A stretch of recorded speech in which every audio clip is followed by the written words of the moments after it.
Welcome back. This is just a quick test here.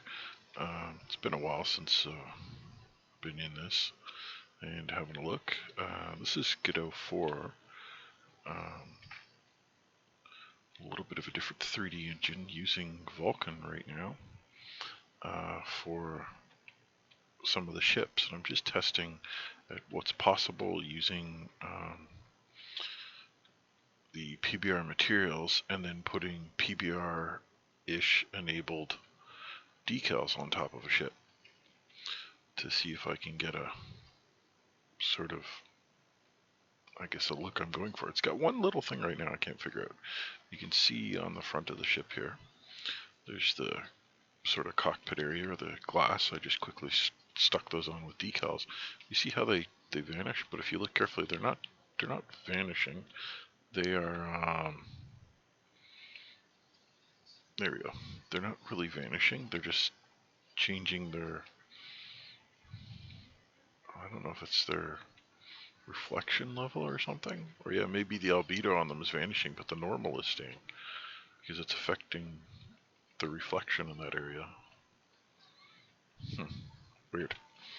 Yet other decals, if my mouse is recording, I don't know if it is. Like this here is a test decal, that a 2D sprite that I use in one of my 2D projects for a gun mount, but it just still happens to have a normal, so I put it in to see if the normal would blend, and it does. It blends pretty good. Same with this little logo, and I apologize, I forget where the heck that came from. It's just a test skull and lines. And there's a 3D volume here, but essentially what I've done is I've used triplanar mapping using a bigger texture to get like the hull plating and whatnot like that, and to line up and have some detail. And then I throw on more details with a decal. So like these windows here that are just grabbed literally from an image from like a plastic model kit that I just tried to use as a decal just to see.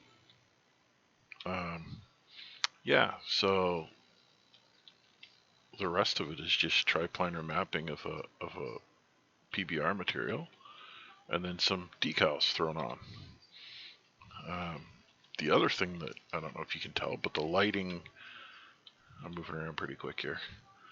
The lighting options inside Godot 4 is pretty amazing. Yeah, I hope you're seeing that. None of that detail is modeled. That's all in the texture. And I'm gonna say right now, that texture is AI generated using with poly, and just hammering around for a couple hours one night, changing words and things and descriptions until I get roughly what I want, and then I just popped it into a different program. But with poly does a great job of making textures. So yeah, just a little bit of symmetry here because these ships are generated by parameter in Blender, and then I tweak them a bit for export.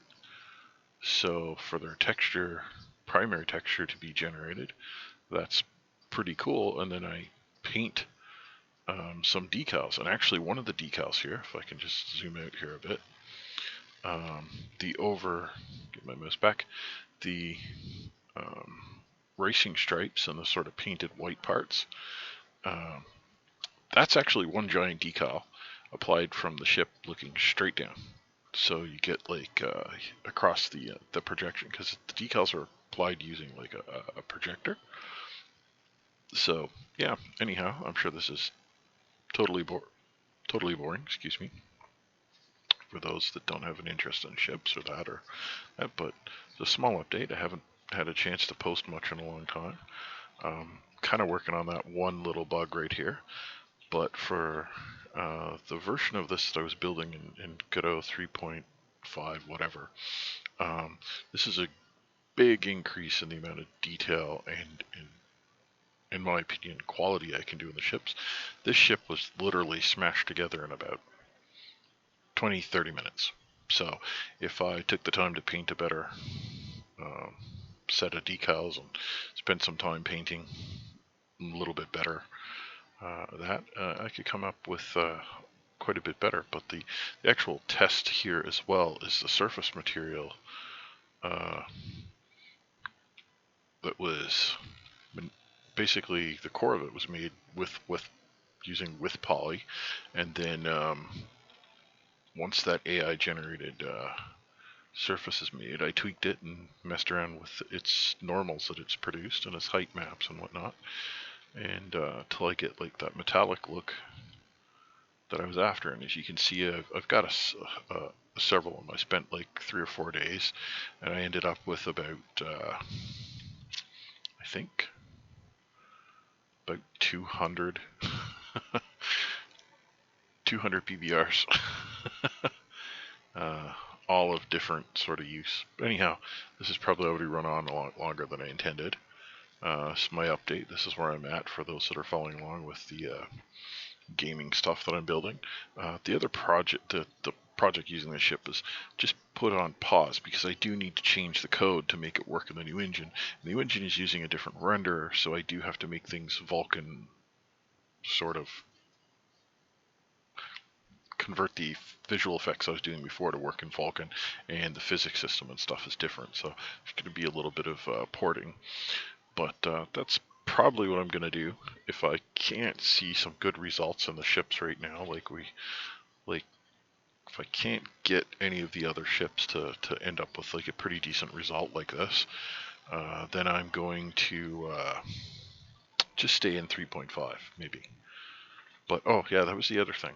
The new updates in Godot 4 improve the way the networking works. So yeah, that's kind of one of the other things I was looking for. Anyhow, I'm chipping away. It's not fast. I'm a 1.5 to 1.75 man team because I do have Jim helps me with a lot of the code and stuff over time. So that's where we're at, and yeah, well, thanks for watching, and I'll catch you in the next one.